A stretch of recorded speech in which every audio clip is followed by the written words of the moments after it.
আল্লাহ পাক বলছেন ইয়াউমা লা ইয়ানফাউ মালু ওয়ালা বানুনা ইল্লা মান আতাল্লাহা বিকলবিন সালিম। সবাই বলি আল্লাহু আকবার। আল্লাহ পাক বলছেন এই অর্থ সম্পদ কোনো কাজে আসবে না, কেবল তোমরা যদি একমাত্র কলবে সালিম নিয়ে যদি আল্লাহর সামনে দাঁড়াও, এইটাই কেবলই কাজে আসবে। জোরে কোন সুবহানাল্লাহ, আর একটু জোরে জোরে কোন না সুবহানাল্লাহ। আমার ভাইরা, আমার বন্ধুগণ, এই পার্থিব জীবনটা গুরুত্বপূর্ণ নয়। এই জীবন থেকে আমাদেরকে, এই দুনিয়া থেকে, এই চাকচিক্যময় দুনিয়া থেকে আমাদের একদিন বিদায় হতে হবে। পৃথিবীতে আমরা কেউ থাকতে আসি নাই, থাকতেও পারবো না। একটা সময় পর, নির্দিষ্ট সময় পর আমাদের সামনে মালাকাল মউত এসে হাজির হয়ে যাবে, আর একটা সেকেন্ড সময় আমাদের দিবে না। আমার ভাইরা, আমার বন্ধুগণ, সেই সময়টা আসার পূর্বে আমাদেরকে, সেই কবরের জিন্দেগিতে যাওয়ার পূর্বে আমাদেরকে মাল সামানা জোগাড় করতে হবে। সেই পরিমাণ মাল সামানা যদি আমি আপনি জোগাড় করে যদি আল্লাহর সামনে দাঁড়াতে পারি, কলবে সালিম নিয়ে যদি আল্লাহর সামনে দাঁড়াতে পারি, আল্লাহ রাব্বুল আলামিন দয়া করে, মায়া করে তার সৃজিত জান্নাত দিয়ে দিবেন। একজন মানুষের জন্য জান্নাতের চেয়ে উত্তম কোনো বিষয় হতে পারে না, ঠিক কিনা? লা ইস্তাওয়ি আসহাবুন নারি ওয়া আসহাবুল জান্নাহ, আসহাবুল জান্নাতি হুমুল ফাইজুন। সবাই বলি আল্লাহু আকবার, আর একটু জোরে বলি আল্লাহু আকবার। আমার ভাইরা, আমার বন্ধুগণ, তাহলে আমাদের জান্নাতের দরকার আছে না নাই? সবাই বলেন আছে না নাই? আল্লাহ পাক তার প্রত্যেকটা বান্দাদেরকে বোঝানোর জন্য, যাতে তার বান্দারা যাতে আল্লাহর ইবাদত করে, দাসত্ব করে, গোলামি করে, এই জন্য, এটা বোঝানোর জন্য আল্লাহ রাব্বুল আলামিন প্রত্যেকটা জাতির ভিতরে একটা করে রাসূল প্রেরণ করেছেন, যারা বুঝিয়েছেন মানুষদেরকে তোমরা আল্লাহর ইবাদত করো। আল্লাহ পাক জানাচ্ছেন ওয়ালাকাদ বাআসনা ফি কুল্লি উম্মাতির রাসূল আন ইবুদুল্লাহা ওয়াজতানিবুত তাগুত। সবাই বলে আল্লাহু আকবার। তাগুতকে পরিত্যাগ করতে হবে আর আল্লাহর ইবাদতের দিকে ধাবিত হতে হবে। আমার ভাইরা, আমার বন্ধুগণ, এই জন্য প্রত্যেকটা কওমের মানুষের কাছে আল্লাহ পাক রাসূল প্রেরণ করেছেন, নবীদেরকে প্রেরণ করেছেন। তার দ্বারা ধারাবাহিকতায় আল্লাহ পাক আমাদেরকে এমন একজন নবীর উম্মত আল্লাহ বানালেন, যেই নবীর চেয়ে শ্রেষ্ঠ কোনো নবী নাই, যিনি সাইয়্যিদুল কাউনাইন, সাইয়্যিদুল মুরসালিন, রাহমাতাল লিল আলামিন, সাইয়্যিদুল আম্বিয়া, নবীদের যিনি নবী, বিশ্ব নবী মুহাম্মদুর রাসূলুল্লাহ সাল্লাল্লাহু আলাইহি ওয়াসাল্লাম। বলবেন না? আর একটু জোরে জোরে বলি সুবহানাল্লাহ। আমার ভাইরা, আমার বন্ধুগণ, আল্লাহ পাক সর্বশেষ নবীর উম্মত আমাদেরকে বানালেন। ওই নবীর চেয়ে শ্রেষ্ঠ নিয়ামত আর নাই, ওই নবীর চেয়ে শ্রেষ্ঠ কোনো নিয়ামত আল্লাহ পাক দেন নাই। আল্লাহ পাক সুন্দর করে বান্দাদেরকে জানিয়ে দিয়ে বলছেন, বান্দা, আল্লাহ পাক কোরআনুল কারীমের ভিতরে অন্যান্য নবীদেরকে ইয়া জাকারিয়া, ইয়া নূহ, ইয়া আদম বলে ডেকেছেন, কিন্তু আমার আপনার নবীজিকে আল্লাহ পাক রাসূল বলে সম্বোধন করেছেন। জোরে কোন সুবহানাল্লাহ। আমার ভাইরা, আমার বন্ধুগণ, সেই নবীজি এসেছিলেন আর মানুষকে কওমের দিকে ডেকেছিলেন। কওমের দিকে নবীজি তার সেই কওমের মানুষদেরকে ইসলামের দিকে ডেকেছিলেন, আল্লাহর দিকে ডেকেছিলেন, যাতে তারা ইসলামের সুশীতল ছায়ার নিচে তারা যেন চলে আসে, তারা যেন ইসলামের আলোর ভিতরে চলে আসে। আমার ভাইরা, আমার বন্ধুগণ, কোরআন হাদিস যতটুকু আমি পড়াশোনা করেছি তা এতটুকুই বুঝতে পেরেছি, ইসলাম বাদ দিয়া পৃথিবীতে যত দল আছে, যত মত আছে, সব দল, সব মত হলো অন্ধকার। একমাত্র আলো হলো ইসলাম, একমাত্র আলো হলো কোরআন। জোরে কোন সুবহানাল্লাহ। কিতাবুন আনজালনাহু ইলাইকা লিতুখরিজান নাসা মিনাজ যুলুমাতি ইলান নূর। সবাই বলি আল্লাহু আকবার। আমার ভাইরা, আমার বন্ধুগণ, সেই কিতাব নিয়ে আল্লাহ পাক নবীজিকে দুনিয়াতে প্রেরণ করলেন। প্রেরণ করার পর আল্লাহ পাক কিতাব নবীজির উপর দিলেন। সেই 30 পারা কোরআনুল কারীমটা আমরা সবাই পেয়েছি। সেই কিতাবের ভিতরে কি বলা আছে সকল কিছু আমরা পড়তেছি, কিন্তু আমরা আমলে নিতে চাই না। আল্লাহ পাক কোরআনুল কারীমের মধ্যে সুন্দর করে বলছেন, তাবারাকাল্লাযী বিয়াদিহিল মুলকু ওয়া হুয়া আলা কুল্লি শাইইন কাদির। পবিত্র সেই আল্লাহ, যিনি তার কর্তৃত্ব, যিনি তার ক্ষমতা তার হাতে রেখে দিয়েছিলেন, তার দেখে দিয়েছেন, তার চেয়ে বড় শক্তিশালী পৃথিবীতে কেউ নাই। আল্লাহ পাক বলছেন, আল্লাযী খালাকাল মাউতা ওয়াল হায়াতা লিয়াবলুয়াকুম আইয়ুকুম আহসানু আমালাও ওয়া হুয়াল আজিজুল গফুর। সবাই বলি আল্লাহু আকবার। আল্লাহ পাক এই জায়গায় বলেন নাই আল্লাযী খালাকাল হায়াত, এটা বলেন নাই। আল্লাহ পাক বলেছেন আল্লাযী খালাকাল মাউতা ওয়াল হায়াত। আগে মৃত্যুর কথা বলেছেন, তারপরে হায়াতের কথা বলেছেন। তার মানে বোঝা যায় মানুষকে অবশ্যই মৃত্যুকে স্মরণ করতে হবে।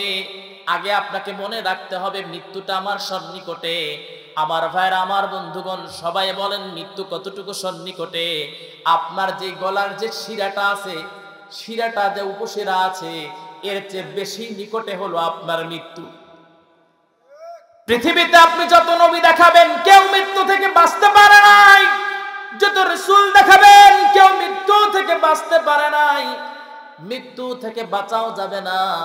আমার ভাইয়ের, আমার বন্ধুগণ, আল্লাহ পাক জানাচ্ছেন, আইনামা তাকুনু ইউদরিকুমুল মাউতু ওয়ালাউ কুনতুম ফি বুরুজিম মুশাইয়াদা।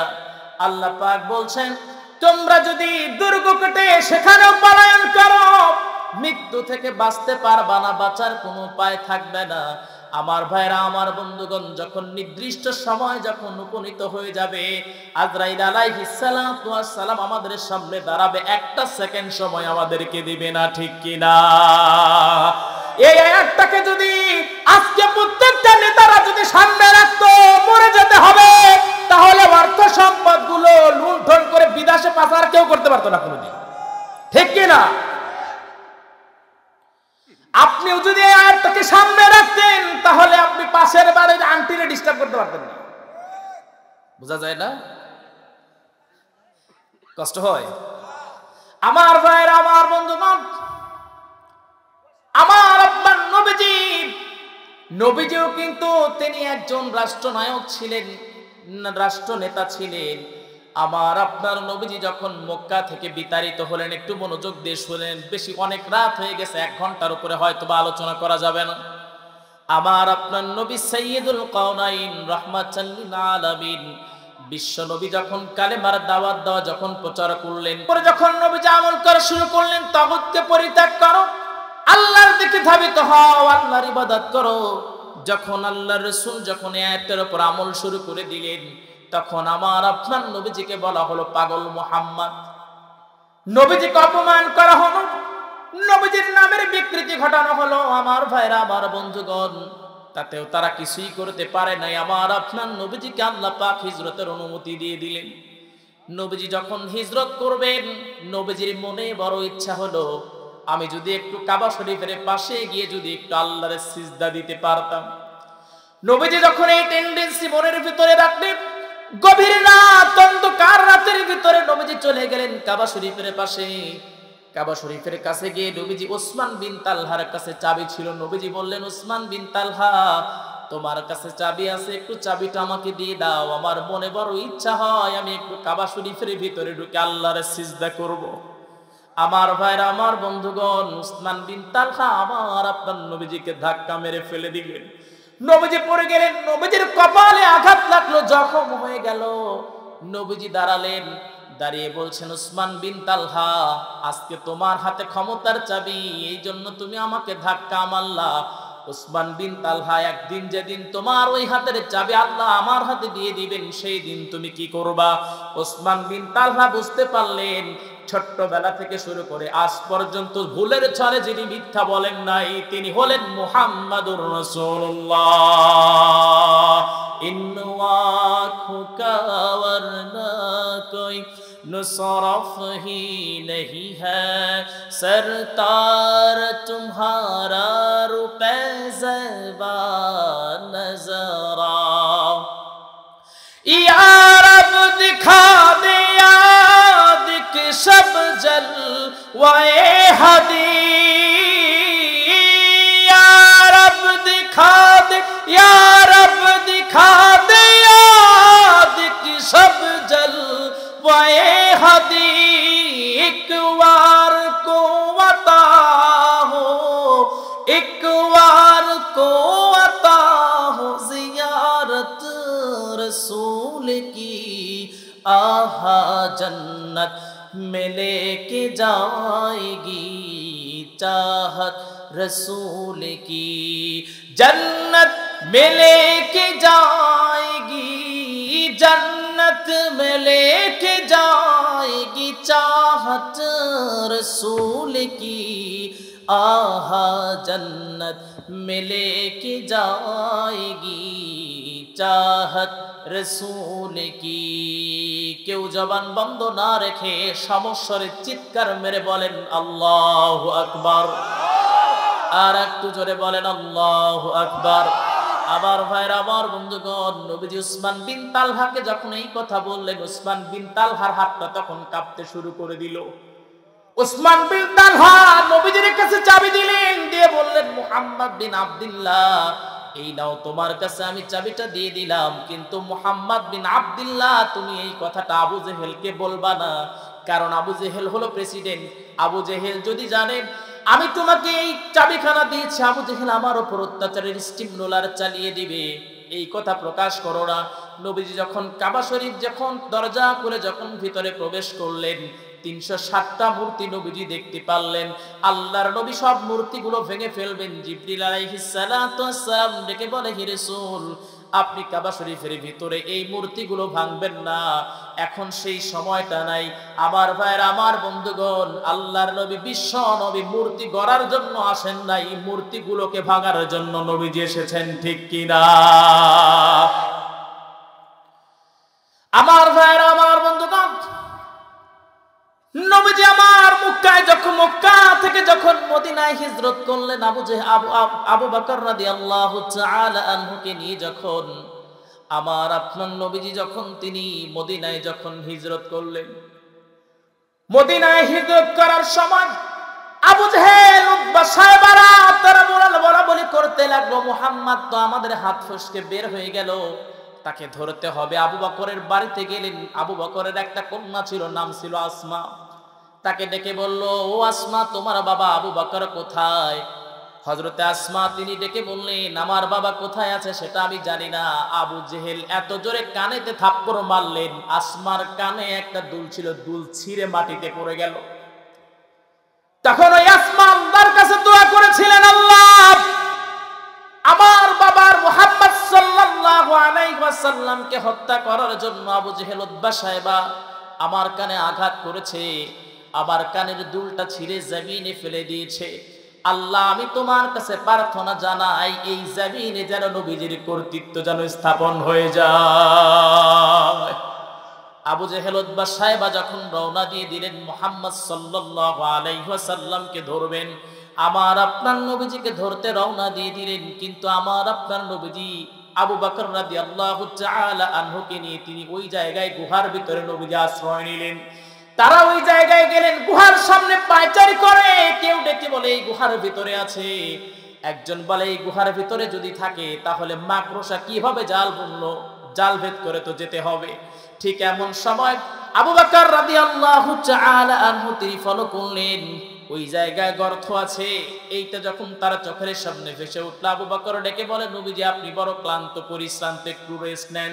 আল্লাহর নবী আবু বকর রাদিয়াল্লাহু তাআলা আনহু তার উরুর উপরে মাথা রেখে নবীজি যখন আরাম ফরমাচ্ছিলেন, আমার ভাইরা, আমার বন্ধুগণ, একদিন হযরতে আল্লাহর নবী সাইয়্যিদুল কওনাইন রাহমাতাল লিল আলামিন হযরত আয়েশার সঙ্গে বসে আছেন, তার কুমারী স্ত্রীর সঙ্গে বসে আছেন।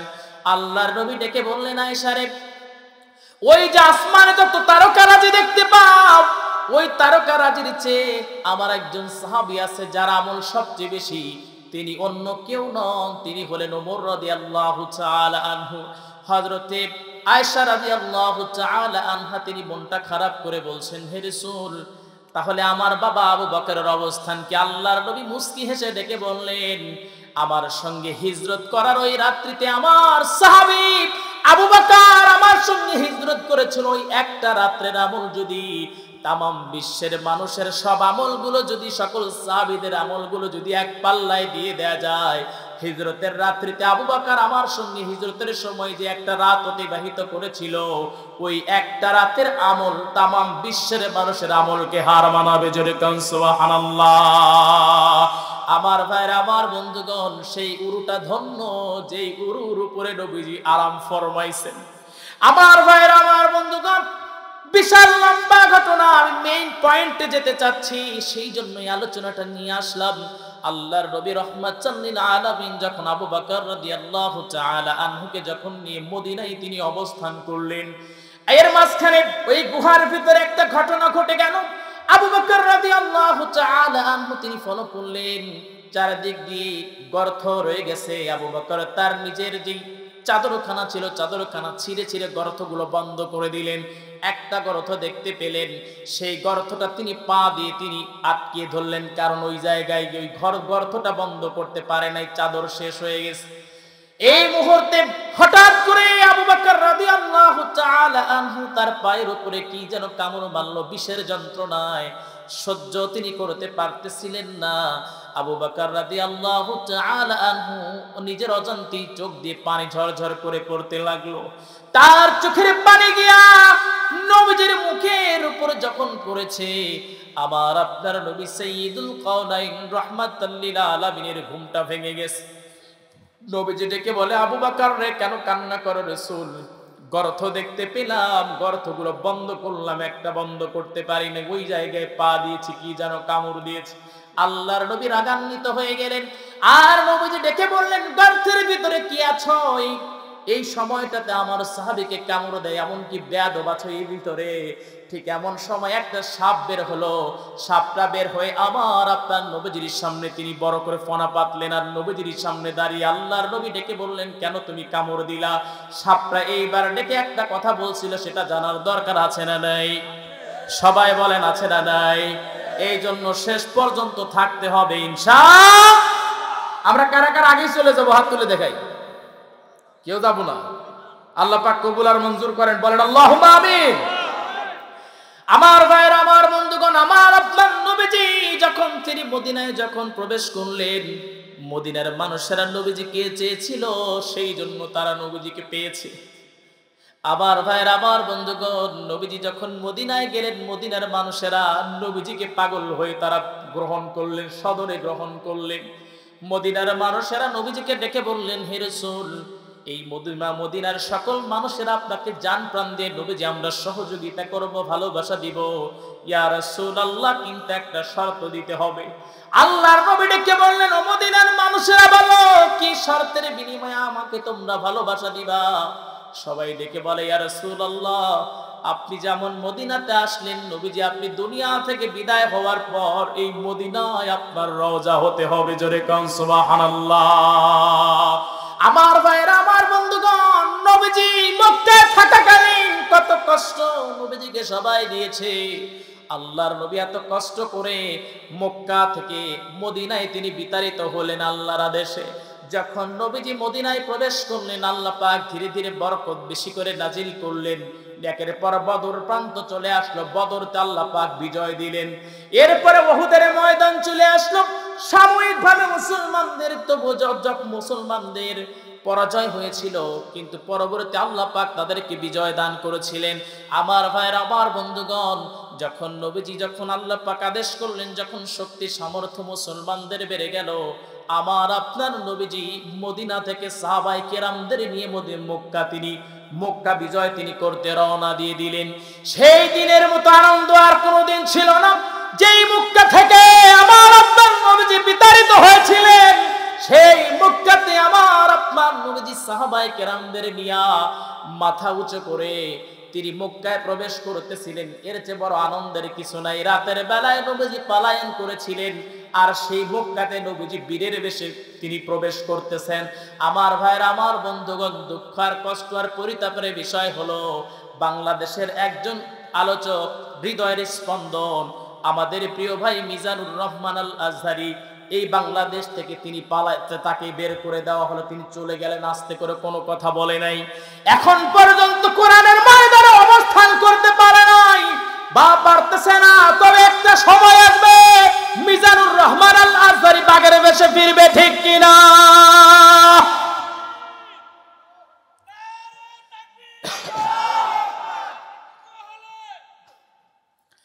আমার ভাইয়েরা, আমার বন্ধুগণ, কষ্ট হচ্ছে আপনাদের? আমার ভাইয়েরা, আমার বন্ধুগণ, আমার কেন যেন মনে হয় আজহারি ভাই যদি এই বাংলাদেশে তিনি অবস্থান করতে পারতেন, আর 2 থেকে 3টা বছর যদি তিনি কোরআনের দাওয়াত দিতে পারতেন, বাংলাদেশের যুবকেরা ইসলামের পথে ফিরে আসতেন, ঠিক কিনা? আমার ভাইয়েরা, আমার বন্ধুগণ, নবীজি যখন মক্কায় ফিরে আসলেন সাহাবায়ে কেরামদের নিয়ে, মক্কায় যখন নবীজি ফিরে আসলেন, ফিরে আসার সঙ্গে সঙ্গে অন্যান্য সাহাবায়ে কেরামেরা আনন্দ উৎসব করতে চাইলেন। একজন সাহাবী তিনি আনন্দ উৎসব করতে চাইলেন, তিনি হলেন ওমর রাদিয়াল্লাহু তাআলা আনহু, বাঘের বাচ্চা বাঘ। আমার ভাইয়েরা, আমার বন্ধুগণ, ওমর রাদিয়াল্লাহু তাআলা আনহু তিনি আনন্দ মিছিল করবেন, আনন্দ র্যালি করবেন। কারণ ওমর রাদিয়াল্লাহু তাআলা আনহু লিল্লাহি তাকবীর, আল্লাহু আকবার এর স্লোগান কাবার চত্বরে তিনি প্রথম দিয়েছিলেন। ওমর রাদিয়াল্লাহু তাআলা আনহু মক্কা বিজয়ের পর তিনি আনন্দ র্যালি বের করে তিনি নারায়ে তাকবীর, আল্লাহু আকবার, লিল্লাহি তাকবীর, আল্লাহু আকবার স্লোগান দিবেন। ঠিক এমন মুহূর্তে আল্লাহর নবী সাইয়্যিদুল কাওনাইন তিনি চিন্তা করলেন, ওমরকে এখন না করা যাবে না, ওমর রেগে যাবে। প্রশ্ন আসতে পারে, এই আনন্দের দিন নবী কেন আনন্দ করলেন না? অন্যান্য সাহাবীরা তাদেরকে কেন নবীজি কেন তাদেরকে বাধা দিতে চাইলেন, কিন্তু নবীজি বাধা দিলেন না। আনন্দের জন্য নবীজি বাধা দিলেন না। আল্লাহর নবী সাইয়্যিদুল কাওনাইন একটা কৌশল অবলম্বন করলেন। সেই কৌশলটা হলো নবীজি আস্তে করে একটা কবরস্থানের ভিতরে প্রবেশ করলেন। সেই কবরস্থানে প্রবেশ করার সঙ্গে সঙ্গে আপনারা সবাই বলেন, যখন সবাই কবরস্থানে প্রবেশ করে সবাইকে আনন্দ করতে করতে প্রবেশ করে নাকি মন খারাপ করে প্রবেশ করে? সবাই বলেন মন খারাপ করে প্রবেশ করে। নবীজি কবরস্থানের ভিতরে যখন প্রবেশ করলেন, করা মাত্রই ওমর রাদিয়াল্লাহু তাআলা আনহু তিনি থেমে গেলেন। আমার ভাইয়ের, আমার বন্ধুগণ, গত 2 দিন আগে প্রায় প্রতিটা প্রোগ্রামে এই কথাগুলো আমি একটু প্রচার করতেছি। সেটা হলো, গত 2 দিন আগে একটা ভিডিও দেখলাম। সেই ভিডিও দেখে আমার কলিজার ভিতরে কম্পন সৃষ্টি হয়ে গেল। আমি দেখতে পেলাম এখনকার বর্তমান ইয়াং জেনারেশন ছেলে আর মেয়েগুলো কবরস্থানের ভিতরে গিয়া ছুটাইয়া প্রেম করে। জোরে কোন সুবহানাল্লাহ। 21 ফেব্রুয়ারি গেছে না কয়দিন আগে? এই 21 ফেব্রুয়ারি দিন কবরস্থানের ভিতরে গিয়ে প্রেম করতেছে, তাও কবরের আপনার দেয়ালের উপর বসে। তাহলে এদের আসলে কি শিক্ষা বাবা মা দেয়? আমি এটাই মাথায় ঢুকে এর চেয়ে বড় অন্যায়, এর চেয়ে বড় জঘন্য, এর চেয়ে বড় বেয়াদবি আর হতে পারে না। যারা কথা বলতেছেন না তারা মনে হয় বাচ্চাদের দলে নাকি? আচ্ছা, আপনাদের কথা বলতে কি সমস্যা আছে? আপনার ছেলে মেয়েকে এই শিক্ষাই দিয়ে যে কবরস্থানে প্রেম করবা, কোনো সমস্যা নাই। আচ্ছা বলেন, পার্ক ছেড়ে ওরা কবর কেন বেছে নিল? বলতে পারবেন? তার কারণটা হলো, পার্কে তো হঠাৎ করে পুলিশ ঢুকে পড়ে, অথবা আত্মীয় স্বজন তারাও যেতে পারে, ওর আবার খালাতো ভাই মামাতো ভাই ওরাও ঢুকতে পারে। এই জন্য কবরস্থান বেছে নিল। কারণ কবরস্থানের মধ্যে তো সচরাচর সবাই ঢুকবে না। এই জন্য ওই জায়গায় প্রেম করার একদম সুবর্ণ সুযোগ, একদম নিরাপদ জায়গা। এই জন্য বেছে নিছে কবরস্থান। আমার ভাইরা, আমার বন্ধুগণ, এটা যখনই দেখলাম আমার মনের ভিতরে, কলিজার ভিতরে কম্পন সৃষ্টি হয়ে গেল, কলিজায় রক্তক্ষরণ হওয়া শুরু করলো। এই জন্য যে আগামীর প্রজন্ম কি শিক্ষা তারা পাবে, আগামীর প্রজন্ম, আগামীর এই বাংলাদেশের আগামীর ছেলে মেয়েরা কি শিক্ষা অর্জন করেছে। আমার ভাইয়ের, আমার বন্ধুগণ, আমি তো আমার ভাষায় বলতে চাই, যে শিক্ষা অর্জন করে কবরস্থান তোমরা মানো না, ওই শিক্ষা শিক্ষা হতে পারে না। ওই শিক্ষা হলো একদম ধ্বংস ধ্বংস ধ্বংস, ঠিক কিনা? গত কিছুদিন আগে এসএসসি পরীক্ষার সময় একটা মেয়ে আমাকে মেসেজ করেছে, হুজুর, সালাম দিয়ে বলছে, হুজুর আমি একটা মেয়ে, এসএসসি পরীক্ষা দিব, তো আমি একটা মধ্যবিত্ত ফ্যামিলির একটা মেয়ে, তো আমি আপনার কাছে জানতে চাচ্ছি, বর্তমানে এসএসসি পরীক্ষা আমি দিব, কিন্তু মুখ ঢেকে রেখে, পর্দা শালীনতা বজায় রেখে আমি আসলে পরীক্ষা দিতে পারবো না। আমাকে মাস্ক পরাও যাবে না, মুখ খুলেই পরীক্ষা দিতে হবে। তো আমি বললাম, যেহেতু এটা বাধ্যবাধকতা, কিছুই করার নেই, আপনাকে সেটাই করতে হবে, কিছুই করার নেই। তো ওই মেয়েটা আমাকে তখন বলছে, হুজুর এটা কেমন হয়ে গেল না, শরীয়ত পরিপন্থী একটা কাজ। তখন আমি কথাটা বলার সুযোগ পেলাম, তখন বললাম, ও বোন, যেই শিক্ষা তোমাকে তোমার পর্দা খুলে ফেলে, সেই শিক্ষা শিক্ষা হতে পারে না, বরঞ্চ যেই শিক্ষা তোমার মুখে পর্দা তুলে দেয়, তোমার সতীত্ব হেফাজতের দায়িত্ব যে শিক্ষা নেয়, সেই শিক্ষার চেয়ে অন্য কোন শিক্ষা শিক্ষা হতে পারে না। সবাই কোন ঠিক কিনা? এই জন্য মেয়েকে আপনার কোরআন শেখানোর দরকার আছে, মাদ্রাসায় পড়ান, মেয়েকে পর্দা করান, কারণ আল্লাহ পাক নিজে বলছেন, وقرن في بيوتكن ولا تبرجن تبرج الجاهلية الأولى। সবাই বলি আল্লাহু আকবার। আল্লাহ পাক বলছেন, তোমরা জাহেলি যুগের নারীদের মতো অর্ধ উলঙ্গ হয়ে রাস্তায় বের হয়েও না। আমার ভাইয়েরা, আমার বন্ধুগণ, আজকে আপনি ঢাকা যাবেন, ঢাকা গিয়ে দেখবেন অর্ধ উলঙ্গ নারী মনে হয় একটাও নাই। হ্যাঁ, নাই। আরে মেইন প্রাণ কেন্দ্র কোথায় ওটা আমি বলে দিতেছি, মেট্রো রেল, ওই জায়গায় গিয়ে দেখবেন একদম আছে গাদি। গরিব থেকে শুরু করে ধনী যত মেয়ে আছে, শিল্পপতির মেয়ে আছে, সব এক একটা হাম্বার বাচ্চা, মানে ষাঁড়ের বাচ্চা, এইরকম মোটা, এমন জামা পড়ছে মনে হয় এখনই সব জামা কাপড় ফাটা চামড়া টামড়া বাড়াই যাবে। আসলে এই আসলে কি, আমি তো নিজেই বুঝি না। মানে চোখ আসলে ঠিক থাকা কোনোভাবে সম্ভব না। একটা পুলিশের সাথে আমার দেখা হলো, তো উনি আমাকে চিনে ফেললেন, চাপাই বাড়ি। তো আমাকে বলতেছেন, হুজুর কেমন আছেন? তো বললাম ভালো। বলতেছে, আমি আপনার ওয়াজ শুনি, আমি আপনাকে চিনি, ইউটিউবে দেখেছি। তো বললাম যে ভালো। তো বললাম, ভাই, মানে কথা বলতে বলতে একটু ক্লোজ হয়ে গেলাম। তো বললাম, ভাই আচ্ছা, এই জায়গায় সারাদিন অবস্থান করে আপনার প্রতিক্রিয়া কি? বলে, ভাই এখন দেখে দেখে মাথা ঠিক হয়ে গেছে, এখন আর কিছু মনে হয় না, এখন ঠিক হয়ে গেছে। আমি তখন বললাম, ভাইজান, এই জায়গায় থাকলে কি ঈমান ঠিক রাখা সম্ভব? আমার ভাইয়ের, আমার বন্ধুগণ, এই জন্য আপনাকে অবশ্যই আজই সিদ্ধান্ত নিতে হবে, আপনার ছেলেটাকে কোন শিক্ষা আপনি দিবেন। সেই শিক্ষা শিক্ষা হতে পারে না। যেই শিক্ষা অর্জন করে মুরব্বীদের মানুষ, যুবকেরা সম্মান করে না, শিক্ষা হতে পারে না। সেই শিক্ষা সুশিক্ষা হতে পারে না। যেই শিক্ষা অর্জন করে রাস্তায় একজন মা বোনকে দেখলে সম্মান দিতে চায় না, সেই শিক্ষা সুশিক্ষা হতে পারে না। যেই শিক্ষা ক্ষমতা যখন পাওয়ার পর রডের ভেতরে বাস ঢুকায়, সেইটা সুশিক্ষা হতে পারে না। সেই শিক্ষা সুশিক্ষা হতে পারে না। যেই শিক্ষা আলেমদেরকে সম্মান করতে দেয় না, ঠিক কিনা? আমার ভাইয়ের, আমার বন্ধুগণ, অহেতুক কথা না বলে মেইন পয়েন্টে আবার যাই। আমার আপনার নবীজি কবরস্থানের ভিতরে প্রবেশ করলেন, সাহাবায়ে কেরামেরা তখন নবীজির পাশে গিয়ে দাঁড়ালেন।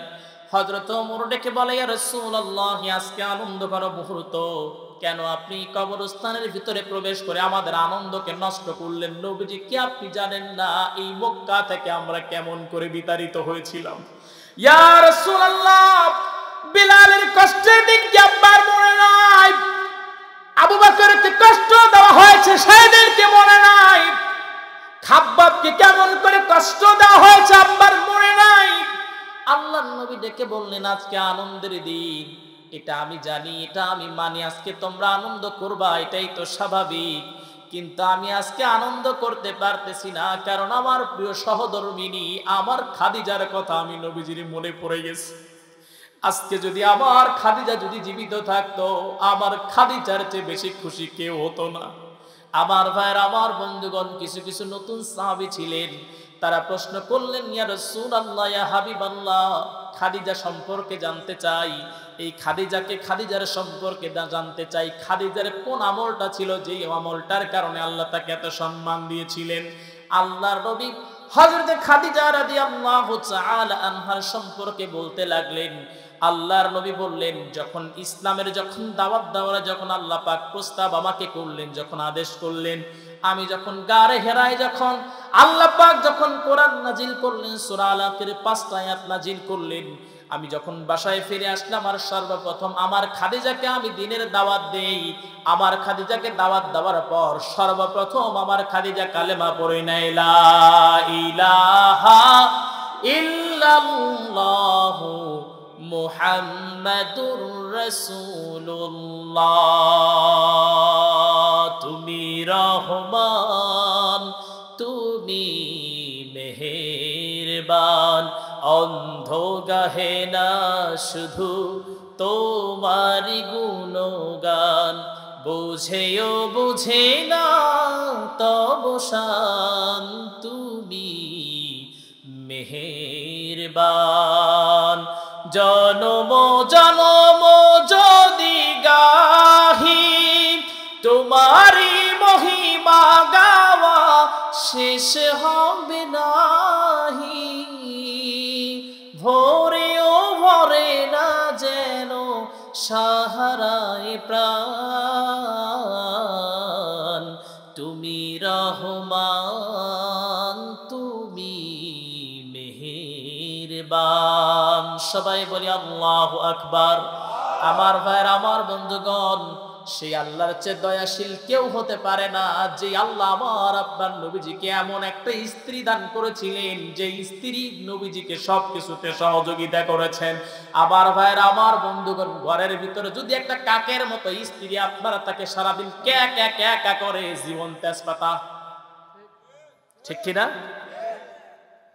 আর আপনার ঘরের ভিতরে যদি একটা দিনদার স্ত্রী থাকে, আপনারা যদি সাপোর্ট দেয়, সারাদিন আপনি মাঠে কাজ করবেন, সারাদিন আপনি গরুর সঙ্গে সময় দিবেন, কিন্তু ঘরে ঢোকার সঙ্গে সঙ্গে এক গ্লাস পানি দিবে, আপনার সমস্ত কষ্ট শেষ হয়ে যাবে, ঠিক কিনা?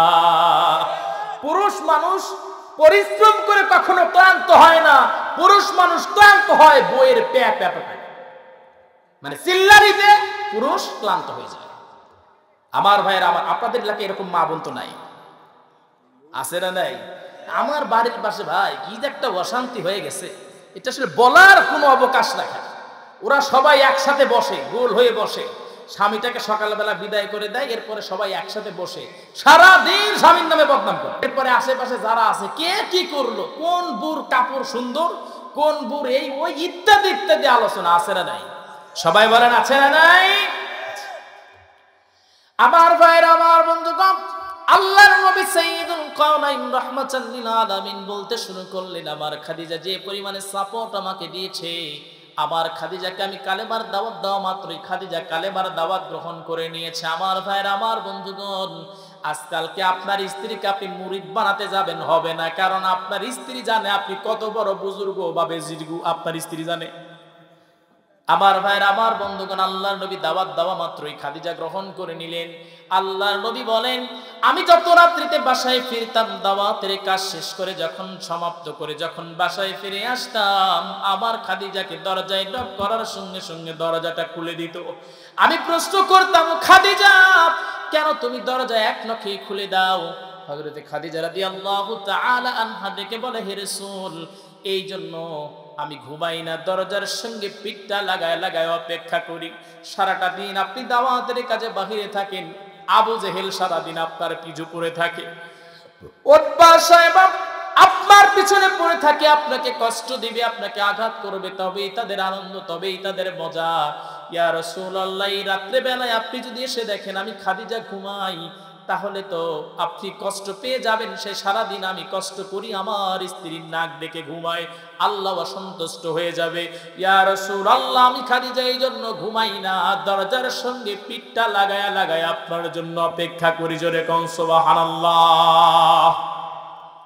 আমার ভাইয়েরা, আমার বন্ধুগণ, আল্লাহর নবী লাইলাতুল ইসরি মিন শাবান, এই যে গুরুত্বপূর্ণ একটা রজনী চলে গেল, আল্লাহর নবী সাইয়্যিদুল কাওনাইন, তার প্রিয় স্ত্রী হযরত আয়েশা রাদিয়াল্লাহু তাআলা আনহা থেকে হাদিসটা বর্ণিত। তিনি বলেন, আমি লাইলাতুল ইসরি মিন শাবান, এই রাত্রিতে আমার পাশে আমার নবীজিকে আমি পেলাম না। আমি খুঁজতে লাগলাম নবীজি কোথায় গেলেন। নবীজির পিছনে আমি রওনা দিয়ে দিলাম। আমি দেখলাম নবীজি একটা কবরস্থানের সামনে গিয়ে নবীজি দাঁড়ালেন। এরপরে আমার আপনার নবীজি সেই কবরস্থানের মাইয়াতদের জন্য হাত তুলে নবীজি আল্লাহর কাছে দোয়া করলেন। জোরে কান সুবহানাল্লাহ। কিন্তু আজকে একদল হুজুর আছে, তারা বলে লাইলাতুল ইসরি মিন শাবানে মসজিদে ইবাদত করার চেয়ে বেশ্যাখানায় সময় দেওয়া নাকি এর চেয়ে ভালো। আমি যখন এই ভিডিওটা দেখছি ভাই, না আমি আমার মুখের ভাষা হারায় ফেলছি। তা আলেম কিভাবে এই ধরনের জঘন্য কথা বলতে পারে? এদের আসলে আলেম বলা যাবে না, এরা জালেম। সবাই বলেন ঠিক কিনা? মসজিদে নফল নামাজ পড়বে, নফল ইবাদত করবে, এর সঙ্গে কার তুলনা দিয়ে বাংলাদেশের মধ্যে বিভ্রান্তি সৃষ্টি করলো তারা। আমি আসলে অনেক কি বলবো, বোঝানোর কোনো ভাষা নাই। আজকে মানুষ এই জন্যই আমাদের দেখতে পারে না, এদের কারণেই আমাদের দেখতে পারে না। এরা আবার ইসরায়েলের সাপোর্টার। এরা বলে ফিলিস্তিনের কেন ইসরায়েলে গিয়ে আক্রমণ করতে হবে। এই বদমাইশি বেশি দিন থাকবে না ইনশাআল্লাহ। আমার ভাইরা, আমার বন্ধুগণ, হযরত আয়েশা রাদিয়াল্লাহু তাআলা আনহা তিনি বলেন, আমি নবীজির পাশে গিয়ে দাঁড়ালাম, নবীজির সঙ্গে আমি হাত তুলে দোয়া করলাম। একটা পর্যায়ে আমার আপনার নবীজি সাইয়্যিদুল কাওনাইন হযরতে খাদিজার জন্য তিনি দোয়া করতে লাগলেন। হযরত আয়েশা বলেন, আমার মনের ভিতরে একটু হিংসা জাগ্রত হয়ে গেল। নবীজি আজকের এই গুরুত্বপূর্ণ রজনীতে নবীজি আমার জন্য দোয়া না করে তার বুড়ি স্ত্রীর জন্য দোয়া করলো। আমি বাসায় ফিরে আসলাম। বাসায় ফিরে আসার পর নবীজি আসলেন, আর নবীজি বললেন, আয়েশা তুমিও মনে হয় আমার সঙ্গে গিয়েছিলে। হযরত আয়েশা বললেন, হে রাসূল, আমি আপনার সঙ্গে গিয়েছিলাম। হযরত আয়েশা বললেন, হে রাসূল, আজকের এই গুরুত্বপূর্ণ রজনীতে আপনি তো ওই কবরস্থানের পাশে গিয়ে দাঁড়ালেন। নবীজি আপনি আপনার বুড়ি স্ত্রীর জন্য দোয়া করলেন। আপনি কি আপনার বুড়ি স্ত্রীর চেয়ে আল্লাহ কি আপনাকে উত্তম স্ত্রী দান করেন নাই? হযরত আয়েশা বলেন, আমার নবীজির মুখটা রাগান্বিত যখন নবীজি রাগান্বিত হয়ে গেলেন, নবীজি যখন রাগান্বিত হয়ে যেতেন, বেদানা বা ডালিম চিপলে যেমন লাল রস বের হয়, নবীজির মুখটা এমন লাল হয়ে যেত। আমার ভাইরা, আমার বন্ধুগণ, আমার নবীজি রাগলেও সুন্দর, নবীজি হাসলেও সুন্দর, নবীজি চুপ করে থাকলেও সুন্দর।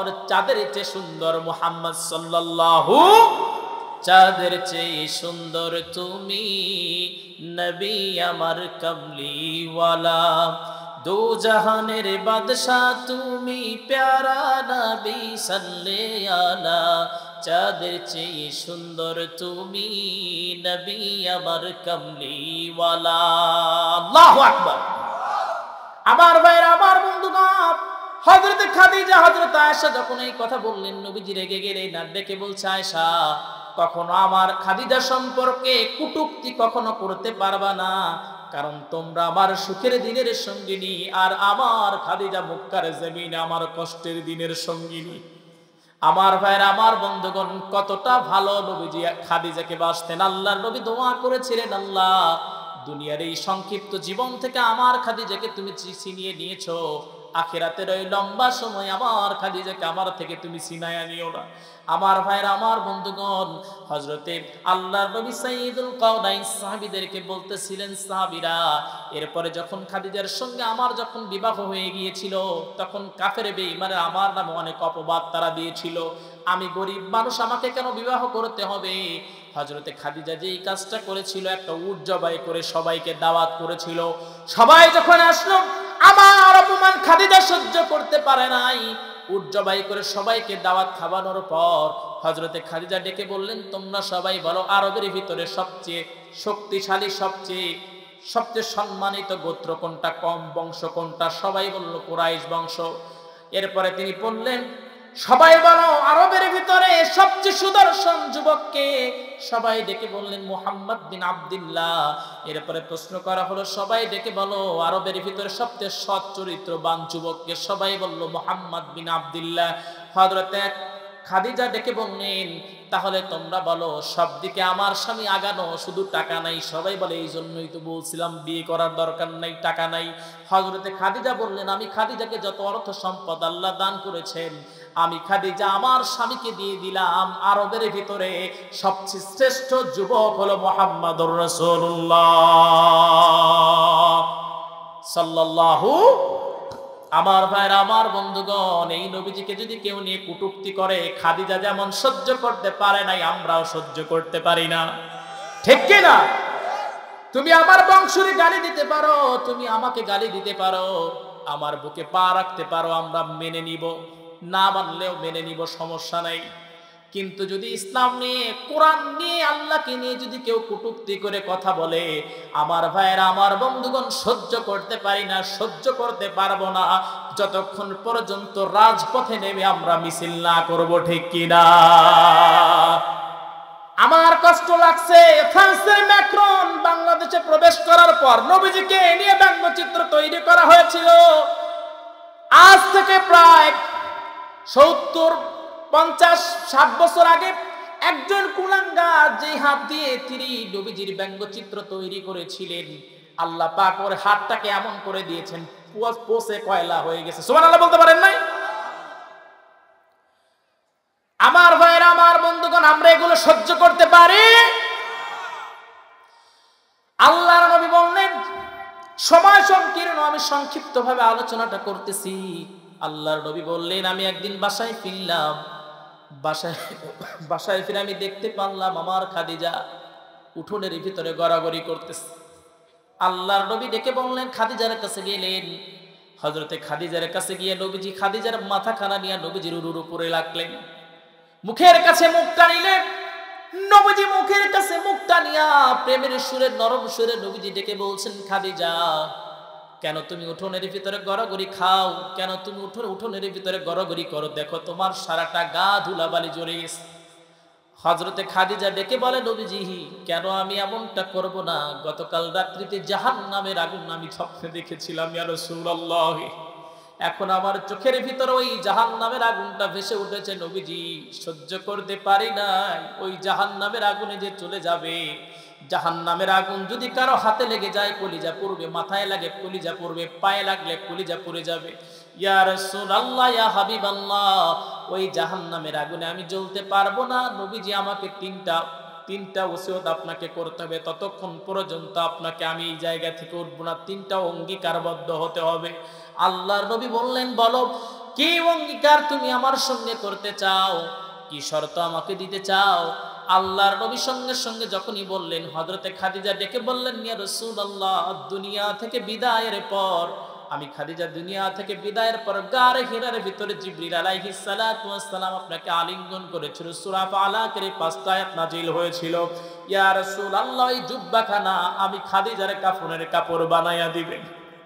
ইয়া রাসূলুল্লাহ, ইয়া হাবিবাল্লাহ, 2 নাম্বার, আমি খাদিজা যেদিন দুনিয়া থেকে বিদায় হয়ে যাব, নবীজি, আমার জানাজা আপনি নিজে করবেন, কবরে নামাবেন। আল্লাহর নবীর স্ত্রী খাদিজা যেদিন দুনিয়া থেকে বিদায় হয়ে যান, বিদায় হয়ে যাবার পর আল্লাহর নবী নিজে সেই জুব্বাখানা দিয়ে খাদিজাকে আবৃত করে দিলেন। হযরতে ফাতেমা শেষবারের জন্য তিনি মাকে দেখার জন্য ঘরের ভিতরে প্রবেশ করলেন। ঘরের ভিতরে প্রবেশ করে তিনি চোখের পানি ফেলতে ফেলতে বাবার কাছে আসলেন। ডেকে বলে, বাবা, আমার মা দুনিয়ার যত অর্থ সম্পদ ছিল সব অর্থ সম্পদ আপনাকে দিয়েছিল, সেই অর্থ সম্পদগুলো আপনি ইসলামের জন্য খরচ করেছেন, কিন্তু আপনার হাতে কি একটাও টাকা নাই যে আমার মায়ের জন্য আপনি নতুন একটা কাফনের কাপড়ের ব্যবস্থা করবেন। আল্লাহর নবী বললেন, ও ফাতেমা, তুমি ছোট মানুষ, বুঝো নাই, দুনিয়ার যত কাফনের কাপড় আছে একটা পাল্লায় তুলে দিলে তোমার মাকে যেই কাফনের কাপড়টা আমি দিয়েছি এর সমান হবে না। আল্লাহর নবী ডেকে বললেন, ও ফাতেমা, তুমি জানো না যেই কাফনের কাপড় দিয়ে তোমার মাকে আবৃত করে দিয়েছি এটা হলো গারে হেরায় কোরআন নাজিল হবার সময় আমি নবীজি এই জুব্বা মুবারক পরেছিলাম। আমার ভাইয়ের, আমার বন্ধুগণ, হযরতে খাদিজা এই জুব্বাটা চাওয়ার একটা রহস্য ছিল।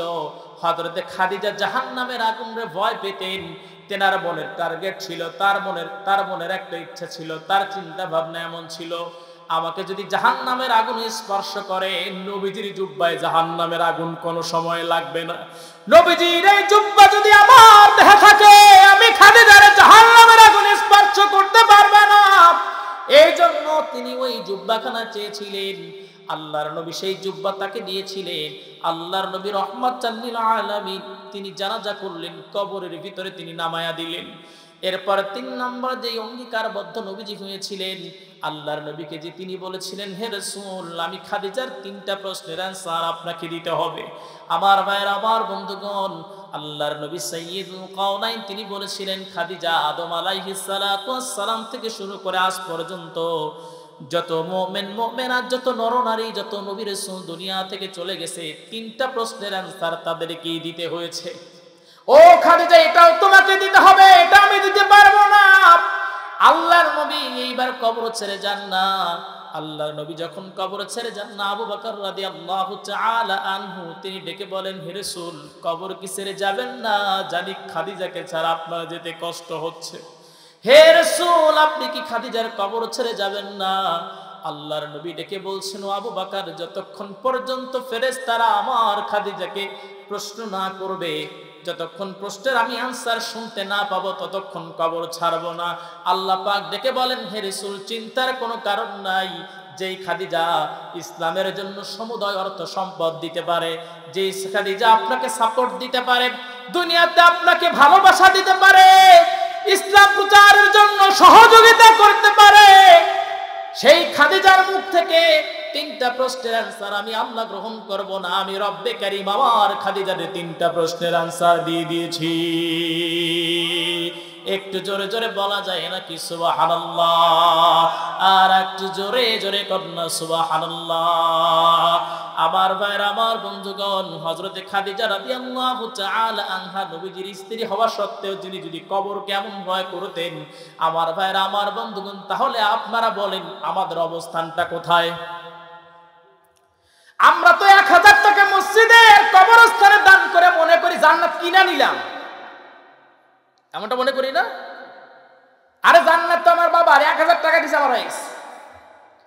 অনেক জায়গায় দেখা যায় আমরা প্রোগ্রামে যাই, একটা লোক যদি 5000 টাকা দেয়, জিদ করে ওই মানুষটা আবার 10,000 টাকা দেয়, আমি আগে থাকবো।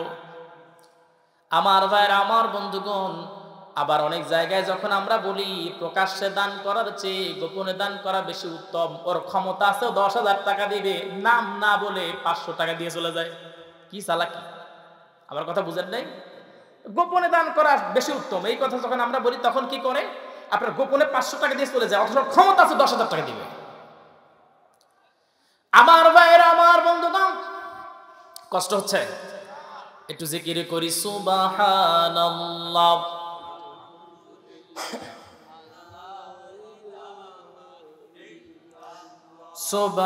সুবহানাল্লাহ।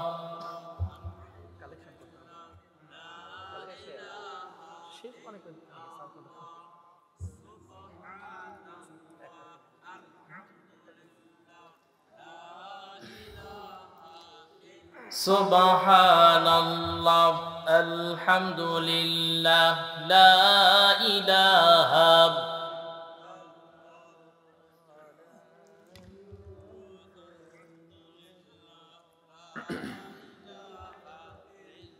লা ইলাহা লা ইলাহা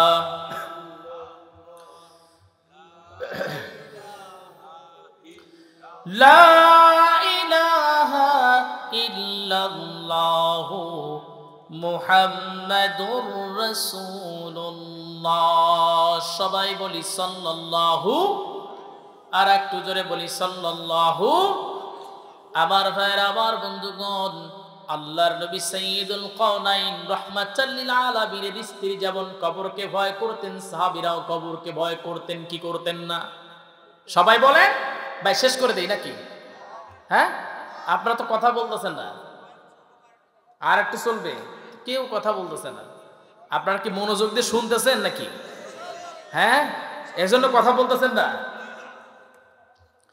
আমার ভাইরা, আমার বন্ধুগণ, আমার আপনার নবীজি সাইয়্যিদুল কাওনাইন, তার মেয়ের জামাই ছিল হযরত ওসমান। তিনি কবরের পাশে দাঁড়ায় দাঁড়ায় কান্না করতেন। প্রশ্ন যখনই করা হতো, ওসমান কেন কবরের পাশে দাঁড়ায় কান্না করো, কেন নবীজির বয়ানে তুমি কান্না করো না? হযরত ওসমান ডেকে বলতেন, এই কবরটা হলো একজন মানুষের জন্য প্রথম মঞ্জিল।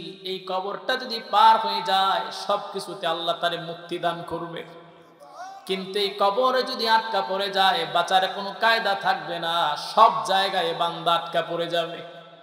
আমার ভাইরা, আমার বন্ধুগণ, আমার আপনার নবীজি সাইয়্যিদুল কাওনাইন রাহমাতাল লিল আলামিন, আল্লাহ পাক তাকে একটা মিশন, একটা ভিশন দিয়ে আল্লাহ পাক পাঠিয়েছিলেন। নবীজির যখন সেই দায়িত্বটা যখন সম্পন্ন হয়ে গেল, তখন নবীজি সাহাবায়ে কেরামদের নিয়ে বয়ান দিতেছিলেন, খুতবা দিতেছিলেন। খুতবা দিলেন। খুতবা দিতে গিয়ে আমার আপনার নবীজি সাইয়্যিদুল কাওনাইন রাহমাতাল লিল আলামিন তিনি ডেকে বললেন, ও আমার সাহাবীরা, তোমরা মনোযোগ দিয়ে আমার কথাগুলো শ্রবণ করো আর তোমরা শোনো। এই দুনিয়ার জাগতিক সব সম্পদ আল্লাহ একজনকে দিতে চেয়েছিলেন, কিন্তু তিনি এই দুনিয়ার জাগতিক সব সম্পদকে উপেক্ষা করে তার রবের সঙ্গে দেখা করার জন্য তিনি প্রস্তুতি গ্রহণ করেছেন। কেউ কোনো কিছু বুঝলো না। জ্ঞানবৃদ্ধ একজন সাহাবী ছিলেন, যার নাম ছিল আবু বকর রাদিয়াল্লাহু তাআলা আনহু। তিনি বুঝতে পারলেন এই দুনিয়ার সব সম্পদ তো আল্লাহ হুজুরকে দিতে চেয়েছিলেন, তিনি তার রবের সঙ্গে দেখা করার প্রস্তুতি নিয়েছেন। তার মানে হলো নবীজি বিদায় নিচ্ছেন, নবী থেকে আমরা ইতিম হয়ে যাব, নবীজি আমাদেরকে ছেড়ে চলে যাবেন। সাহাবীরা প্রশ্ন করে, ও আবু বকর, কেন কান্না করো? আল্লাহর নবীর সাহাবী আবু বকর রাদিয়াল্লাহু তাআলা আনহু ডেকে বলছেন, নবীজির সাহাবীরা, তোমরা শোনো, আল্লাহ পাক এই দুনিয়ার ভিতরে আমার আপনার আমার তোমার নবীজিকে যে দায়িত্ব দিয়ে পাঠিয়েছিলেন সেই দায়িত্বটাতে পরিপূর্ণ হয়ে গেছে। এখন নবীজির বিদায়ের সময় আমার ভাইয়েরা, আমার বন্ধুগণ, আমি সংক্ষিপ্ত আকারে বলছি, আমার আপনার নবীজি রাহমাতাল লিল আলামিন সাইয়্যিদুল কাওনাইন, একদিন নবীজি নিজেকে অসুস্থ বোধ করলেন, নবীজি অসুস্থ হয়ে গেলেন। আল্লাহর নবী তিনি যখন অসুস্থ বোধ করলেন, নবীজি জোহরের নামাজ আদায় করবেন তিনি পারলেন না, নবীজি আসরের নামাজ আদায় করবেন পারলেন না, নবীজি সেন্সলেস হয়ে জমিনে পড়ে গেলেন।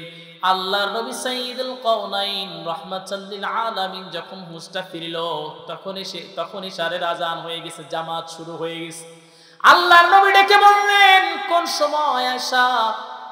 এই সময়টা কোন সময়? হযরত আয়েশা ডেকে বলে, ইয়া রাসূলুল্লাহ, ইশারের আজান হয়ে গেছে, আপনি তো উঠতে পারেন না, আপনি অসুস্থ। নবীজি আপনার অনুপস্থিতিতে আমার বাবা আবু বকরের ইমামতিতে সাহাবায়ে কেরাম নামাজে দাঁড়িয়ে গেছে। আল্লাহর নবী, বিশ্ব নবী, তিনি বললেন, আয়েশা, সারাটা জীবন নামাজ আদায় করলাম, নামাজের মনোরম দৃশ্যটা একটু দেখতে চাই, আমাকে একটু ধরো, জানালাটা খুলে দাও, আমার মাথাটা উঁচু করে ধরো, নামাজের মনোরম দৃশ্য আমি নবীজি একটু দেখতে চাই। আল্লাহর নবীর যখন মাথাটা উঁচু করে ধরা হলো, নবীজি যখন নামাজের দৃশ্য যখনই অবলোকন করতেছিলেন, হযরত আয়েশা ফলো করে দেখলেন আবার আপনার নবীজির চোখ মোবারক দিয়ে পানি পড়তেছে টপ টপ করে। হযরত আয়েশা প্রশ্ন করলেন, হে রাসূল, আজকে রাষ্ট্রীয়ভাবে ইসলাম কায়েম হয়ে গেছে, কেন আপনি চোখের পানি ফেলে ফেলে কান্না করেন? আল্লাহর নবী ডেকে বললেন, আয়েশা, কেন কান্না করি জানতে চাও? একটা সময় ছিল যখন আমি নবীজি নামাজে দাঁড়িয়ে যেতাম, কাফের বেঈমানেরা পচা উঠের নারী ফুলগুলো আমার মাথার উপর, আমার দেহের উপরে চাপায়া দিত। এমন কঠিন দিন অতিবাহিত করে অবশেষে হিজরত করে, এরপরে অত্যন্ত কষ্ট করে সাহাবায়ে কেরামের জীবনের বিনিময়ে আল্লাহ পাক আজকে ইসলামটা প্রতিষ্ঠিত করেছেন, রাষ্ট্রীয়ভাবে নামাজ কায়েম হয়ে গেছে। আমার ভাইরা, আমার বন্ধুগণ, রাষ্ট্রীয়ভাবে যদি নামাজ কায়েম হয়ে যায়, সেই দেশে চোর থাকবে না, সেই দেশে বাটপাড়া থাকবে না, সেই দেশে কখনো ডাকাত থাকবে না, ঠিক কিনা?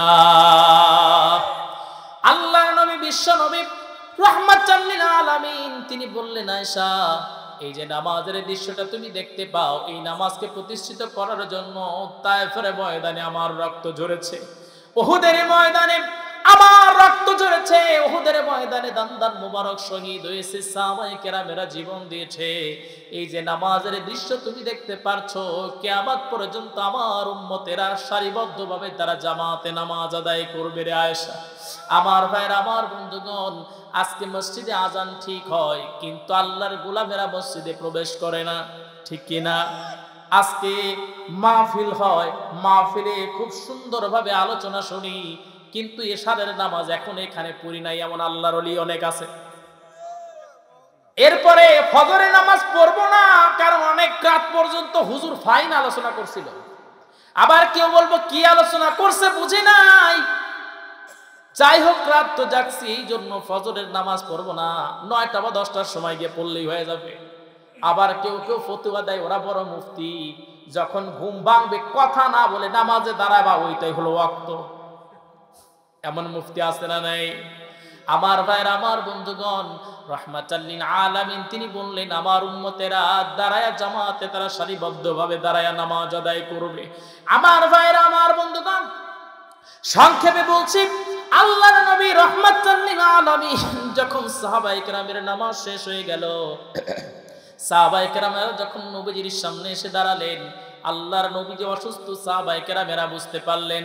আল্লাহর নবী ডেকে বললেন, ও আমার সাহাবায়ে কেরাম, তোমাদেরকে আমি ডেকে বলছি, আমি নবীজি তোমাদের কাছে ক্ষমা চাই, আমার এই জীবনে আমি যদি কাউকে কষ্ট দিয়ে থাকি আমাকে তোমরা মাফ করে দিও রে সাহাবীরা। আল্লাহর নবীর একজন সাহাবী ডেকে বলে, নবীজি কাউকে কোনোদিন আপনি কষ্ট দেন নাই, বরঞ্চ ও নবীজি আমরাই আপনাকে সারাটা জীবন কষ্ট দিয়েছি। ইয়া রাসূলুল্লাহ, আপনি কোনোদিন কাউকে কষ্ট দিতে পারেন না। একজন সাহাবী ডেকে বলে, হে রাসূল আপনি আমাকে কষ্ট দিয়েছিলেন, নবীজি সেটার প্রতিশোধ নিতে চাই। তাবুক যুদ্ধে যখনই যেতেছিলাম তখন আপনি ঘোড়ার পিঠে আপনি চাবুক দিয়ে আঘাত করেছিলেন, কিন্তু সেই চাবুকের আঘাতটা এসে আমার পিঠে লেগে গিয়েছিল। ওই সময় আমি জামা ছিল না, আমি খালি গায়ে ছিলাম। আল্লাহর নবীর সামনে দাঁড়ায় তিনি বলছেন, রাসূল তার মানে হলো আমি এখন আপনাকে চাবুক মারতে চাই। নবীজির সামনে দাঁড়ায় যখন সাহাবী এমন কথা বলেন, নবীজির সামনে আবু বকর, ওসমান, আলী, ওমর দাঁড়ায় ছিলেন, তারা বসেছিলেন, দাঁড়ায় গেলেন, দাঁড়ায় বলেন, নবীজির সাহাবী, নবীজি এই সময় অসুস্থ, বেয়াদবি করো না, কি বলতেছো তুমি, কি তোমার হুঁশ নাই নাকি?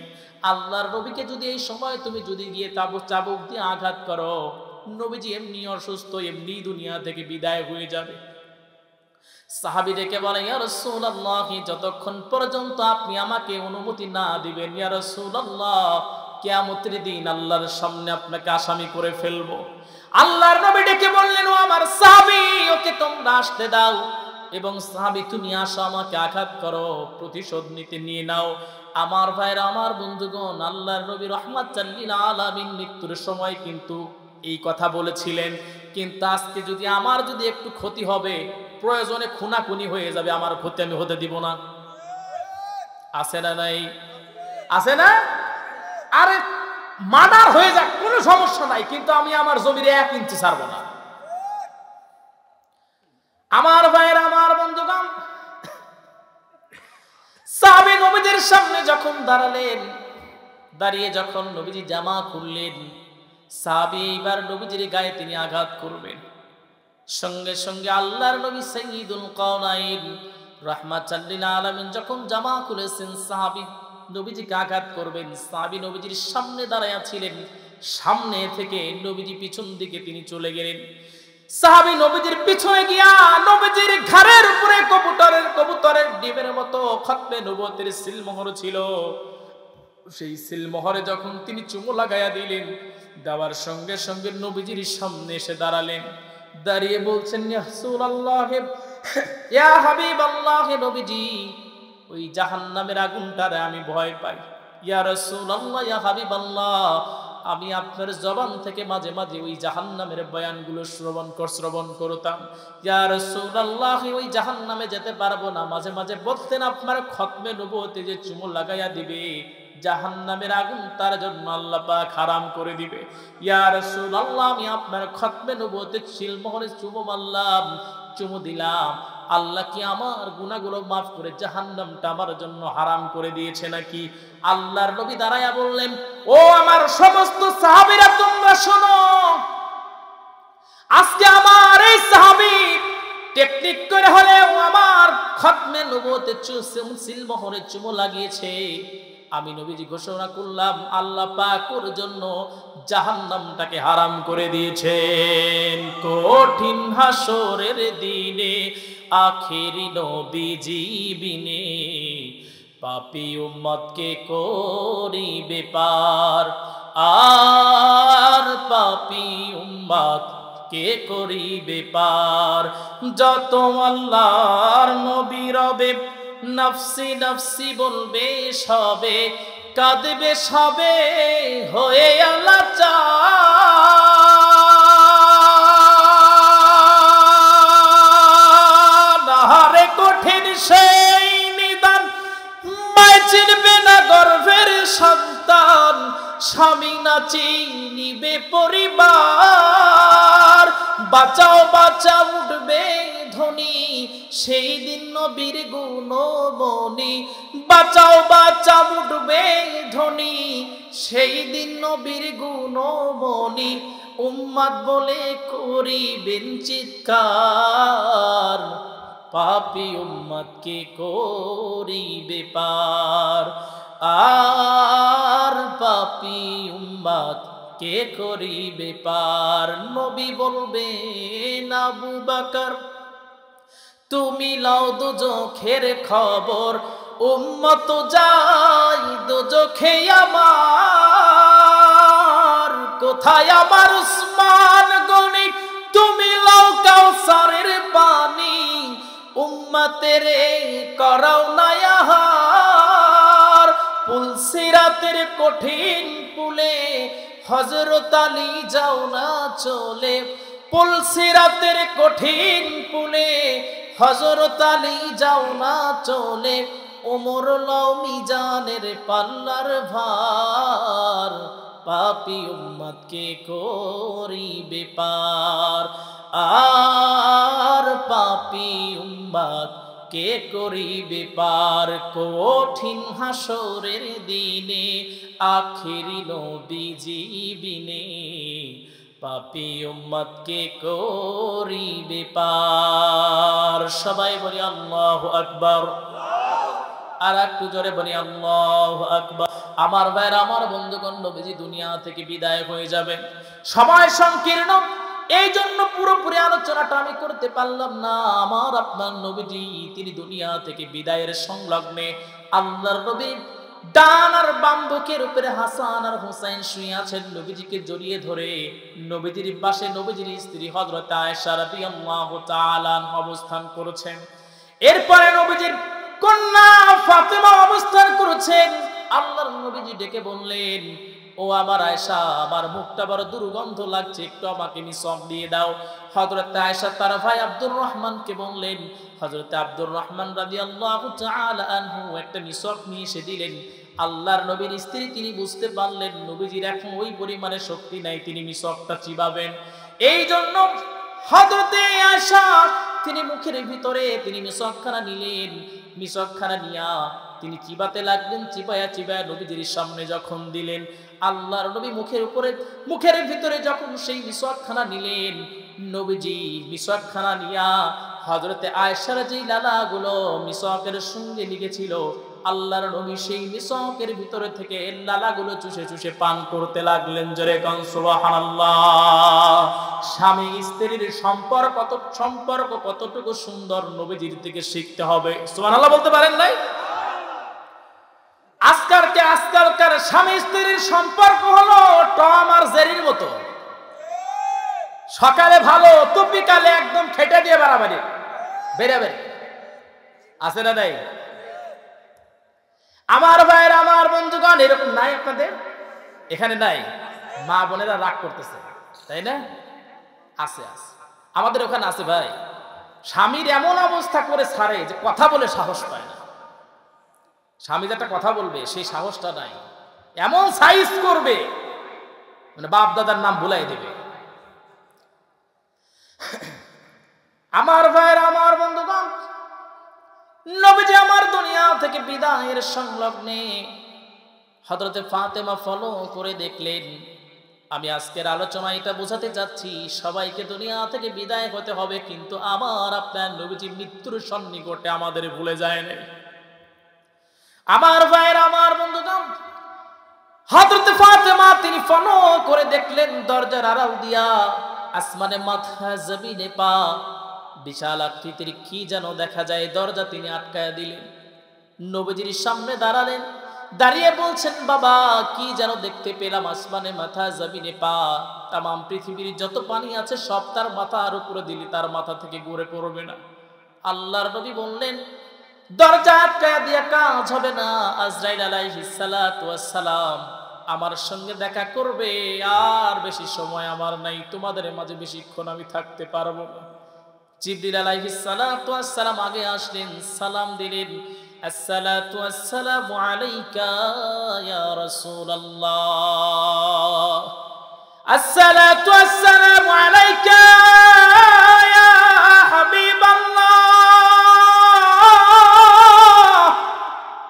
নবীজিকে যখন সালাম দিলেন, দিয়ে বলছেন, হে রাসূল, প্রতি আমি আপনার সঙ্গে দেখা করতাম প্রতিদিন, কিন্তু নবীজি আজকে এমন একজন ফেরেশতাকে নিয়ে আসছি যে মানুষের সঙ্গে একবারই এবং শেষ দেখা করে, প্রথম এবং শেষ দেখা করে। ইয়া রাসূলুল্লাহ, আপনার সঙ্গে দেখা করার জন্য সেই ফেরেশতা এসেছে। সালাম দিলেন, সালাম দিয়ে বলে, নবীজি যদি অনুমতি দেন আমি আপনার রূহটা কবজ করব। আল্লাহর নবী ডেকে বললেন, যদি অনুমতি না দেই তাহলে কি হবে? সঙ্গে সঙ্গে আজরাইল আলাইহিস সালাতু ওয়াস সালাম ডেকে বলে, হে রাসূল, যদি অনুমতি না দেন তাহলে আমাকে ফিরে যেতে হবে, কিন্তু নবীজি আপনি হয়তোবা জানেন না, আপনার রব, আপনার স্রষ্টা আপনার সঙ্গে দেখা করার জন্য জান্নাতের হুর আর গেলমানদের জান্নাত সাজানোর আদেশ দিয়ে দিয়েছেন।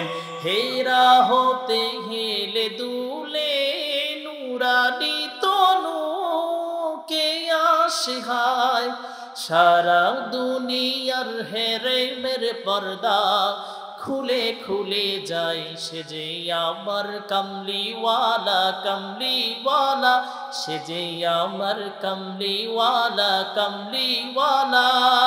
তার ভাবে বিমল রাঙা পায়ের তলে, পর্বত জঙ্গল টল মন টলে, খুরমা খেজুর বাদাম জাফরানি ফুল ঝরে ঝরে যায়, সে যে আমার কামলিওয়ালা, কামলিওয়ালা, সে যে আমার কামলিওয়ালা, কামলিওয়ালা। আল্লাহু আকবার। আমার ভাইরা, আমার বন্ধুগণ, নবীজি বিদায় হয়ে যাবে। আজরাইল আলাইহিস সালাতু ওয়াস সালাম নবীজির সিনার উপরে হাত রাখলেন। নবীজি বললেন, এর চেয়ে বেশি কষ্ট যদি তোমার কাছে থেকে থাকে আমাকে দিয়ে দাও, মৃত্যুর সময় আমার উম্মতের কষ্ট দিও না। আমার ভাইরা, আমার বন্ধুগণ, মৃত্যুর সন্নিকটে নবীজি তার উম্মতরে ভুলে যায় নাই। ওই সময় নবীজি বললেন, সবাই জবান খুলে বলবেন, মানুষ যখন মারা যায় তখন কি অহেতুক কথা বলে নাকি? মেইন কথাটাই বলে, মেইন কথাটা বলে, গুরুত্বপূর্ণ কথা বলে। আল্লাহর নবী দুনিয়া থেকে বিদায় লগ্নে নবীজি আমার ডেকে বললেন, আমার উম্মতেরা, আসসালাত আসসালাত মা মালাকাত আইমানুকুম, নামাজ উম্মতেরা নামাজ ছাড়া যাবে না। আল্লাহ পাক বলছেন, ইয়া আইয়ুহাল্লাযীনা আমানুস্তাঈনু বিস-সাবরি ওয়াস-সালাহ ইন্নাল্লাহা মা'আস-সাবিরিন। যারা নামাজ আদায় করবে, ধৈর্য ধারণ করবে, ইন্নাল্লাহা মা'আস-সাবিরিন, তাদের সঙ্গে দুনিয়ার কেউ থাকুক আর না থাকুক, আল্লাহ রাব্বুল আলামিন তাদের সঙ্গে থাকবেন। জোরে কোন সুবহানাল্লাহ, আর একটু জোরে জোরে কোন সুবহানাল্লাহ।